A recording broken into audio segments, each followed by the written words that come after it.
Welcome to the Content Amplified podcast, brought to you by Masset. Our goal is to help you get more from your marketing content. Each episode is a 10 to 15 minute interview with industry experts that share amazing insights to help you squeeze as much juice from your content as you possibly can. Here's today's interview. Welcome back to another episode of Content Amplified.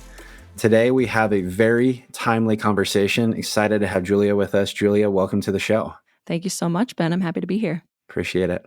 So before we dive into the subject, Julia, we'd love to learn about you, a little bit about your background, what you're doing, and passions in marketing and your experience. I've been in the content marketing space since about 2017. I'm presently a senior content marketing manager at Circle CI. It's a product that is used by software engineers that people from small startups to enterprises use us to basically take away a lot of the toil so that they can deliver great software. For me personally, I've been in the content space doing video, audio, blogs, all of that. It's changed a lot over the last even year, but yeah, very much have enjoyed it. So the conversation today is super timely. The economic state of things, people are quote unquote tightening the belt when it comes to budgets. And so today we're going to dive into how to get the most out of your content marketing budget. And Julia has some great experience, great thoughts on the subject. So Julia, first question, how do you create high quality yet cost-effective content for a business? Over the last couple roles that I've had varying amounts of budget, sometimes none. And from that point, I'll start at learn the tools that you need to learn in order to produce content. For me, like that's Adobe Premiere Pro to do video, or generally, I don't know how to edit audio. Okay, I'll figure out a little bit, but things like that you're like, okay, I have to learn how to do this. If I don't have any budget, I have to do it myself. That's one piece of like, just learn it. It might not be something you're super interested in, but until you get budget, go that route. Spend the most time on what's going to be the most useful to your prospect or customer. If you don't have a lot of budget, like be adamant about creating the highest quality versus like the highest amount until you can get to a point where you can make things quicker. And then over the last couple of years, I've had the opportunity to trial and error a lot of great contractors and have some sweet ones in my tool belt. So some of them more expensive, some of them not. And to be able to go to the one that is all about speed, but is a little expensive, great. Or go to the one that is not that expensive, but takes a little bit longer, or all of those different things. And then just recycling content. That's a huge cost save to recycle of like, man, I made this little animation for this video. I'm going to reuse it over here. Or we have this blog post and I know I can turn it into a video easily. So I'm going to do that. It's going to be a nice SEO play. Things like that you can try to see what you have already and go from that place too. That is a huge budget help. I love the recommendation that you said in there of rather than make a lot of content, if you don't have a ton of time or resources, focus on quality, good content, even if it means you can't produce as much. And then it goes into the next point of repurposing, right? So you can repurpose good content. With AI, it's easy to make a ton of really bad content or mildly okay content. Yeah, totally. But if you can create just one good piece versus 100 bad pieces, I would argue that you should make the one piece. Would you agree with that sentiment? I would agree with that sentiment. Totally. I mean, though I find it to be less fun, that's less intriguing to me to like really, I'm not a perfectionist, Ben. It's like, I would love to create as much as possible because I find that journey to be very exciting, but we have to rein it back when budgets are crazy or, that's just not the priority. You mentioned contractors, and obviously your personal network, things like that is super helpful. So when it comes to tighter budgets and getting the most out of your budget, have you found it more helpful to outsource content creation or to keep it in-house? Where are you finding the biggest wins? And I'm sure it has like a variety depending on the size of the budget at certain times, but how do you personally weigh out in-house versus freelance and contractors?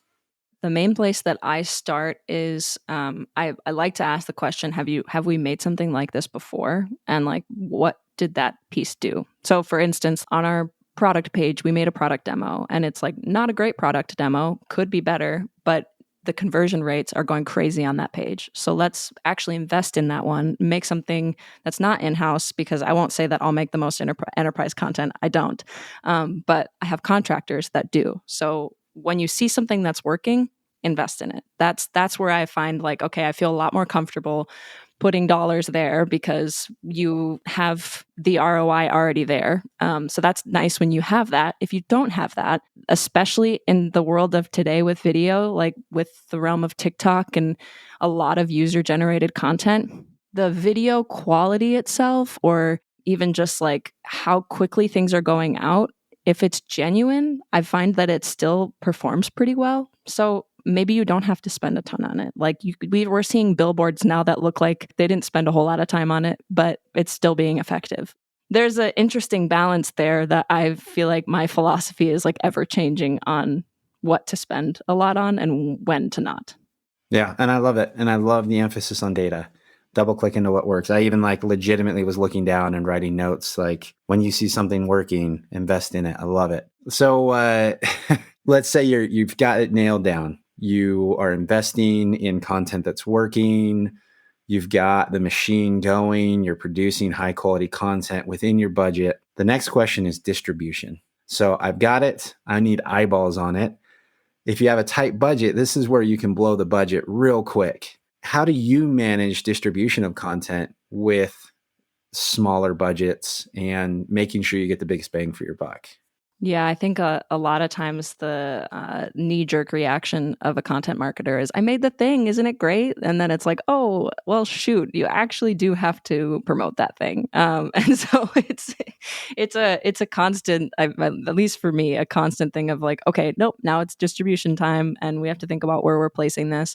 I think it depends on what the specific asset is, but a lot of times what I've found to be successful is the long game of SEO, of doing things that are keyword optimized and search friendly, because that's free space once you've gotten it. And so I think, if you can work to get the domain authority of your site high, things get a lot more eyeballs a lot easier. So that's one thing. Another thing is just even the social channels that you have and the network that you've already created. And getting more people in your organization involved and sharing it themselves, things like that. I haven't been involved in a lot of like the demand generation, spending in ads and things like that. So I usually pass that off to the people who know a whole lot more than me in that area. So I can't super speak to that piece of it, but in the organic social channels and SEO, that's where I've found some pretty great success there. Double clicking back on double or investing extra on the content that's working. What are some of the success metrics that you're looking for when you're saying, hey, this content is or isn't working? I mean, obviously there's different purposes for content. What are some like real big shiny numbers where you say, oh, that looks good, let's do more of that? Like, what are some of those big moments that you're looking for in the data? I think it depends on the goal. If you're looking for something for brand awareness, the impressions is like, heck yeah. Like if we got, 1 million impressions on that, that's a huge win. It depends on like the funnel, really. If it's a top of funnel piece of content, somewhere in between, bottom of funnel, like how I talked about that product demo before, that's a bottom of funnel thing. They're about to sign up. If we have signups, conversion rates, like those numbers where you're like, oh, that is exciting. I'm seeing dollar signs, and dollar signs give a whole lot more of intrigue from upper management to continue to fund your programs. But there also is, if you have an organization who is convinced that brand awareness and all those things actually matter, then some of those more vanity metrics like page views actually show up to be something that's important. So those two, it just depends on the goal. So I love what you just said too. Like, this is a really cool insight. If you want to increase your budget, show the dollar sign. So would you recommend like spending more time on bottom of the funnel content if you're trying to increase the budget overall? Or how would you approach that? Because I have seen that personally, where if I can show dollar signs, I can get more budget allocation. So what are your recommendations there? And I'm sure it varies. It varies. It varies 100%. And I would say that's an ever-changing target in my mind, but it also just depends on org priorities. If someone from the top of the chain has said we're wanting people to know us in the space more, then it's like, okay, that's the number then. And then we're going for brand awareness. We're not going for dollar signs in that moment, which you'd hope would eventually do the dollar sign thing. But it's all about, I would say, showing the people that are above you the content journey that you're hoping to take these people on, like saying, here's the content path. They're going to see this piece. And then, the hope is that they'll click on that link to click on that link and then eventually convert. So I think it depends on the organization goals, but if you can also show a clear path, then I don't think you have to choose between top of funnel and bottom funnel. Perfect. I love it. Well, shockingly, the time is already come to an end. It goes by so quick. This is fun, Ben. This has been awesome. So if anyone wants to connect with you, how can they reach out and continue the conversation? Well, I wouldn't call myself an influencer of any sort in the marketing space, but if you'd like to chat, you can find me on LinkedIn, and I'd love to have a conversation. Otherwise, I always have to make a plug for the things that I'm doing professionally. So Circle CI, we have a podcast called The Confident Commit. If you're in the software space, check it out. It's all about delivering software better and faster. Really enjoyable show. I'm not on it, but my colleagues are and other people within the tech industry, and it is a lovely thing. So go check that out. Perfect. And the best influencers always say that they're not influencers. So that just gave you more street cred. Just fair warning. I didn't even know what I did. Real influencer and expert. So you're just piling up the accolades. So thank you so much for your time. We really appreciate it. And hopefully we'll have you on the podcast again soon. Sweet. Thanks, Ben. Thank you for listening to the Content Amplified podcast. Please subscribe and leave us a review. And for additional ways to get more out of your content, visit our website at getmasset.com. That's getmasset.com. And tune in next time to the Content Amplified podcast.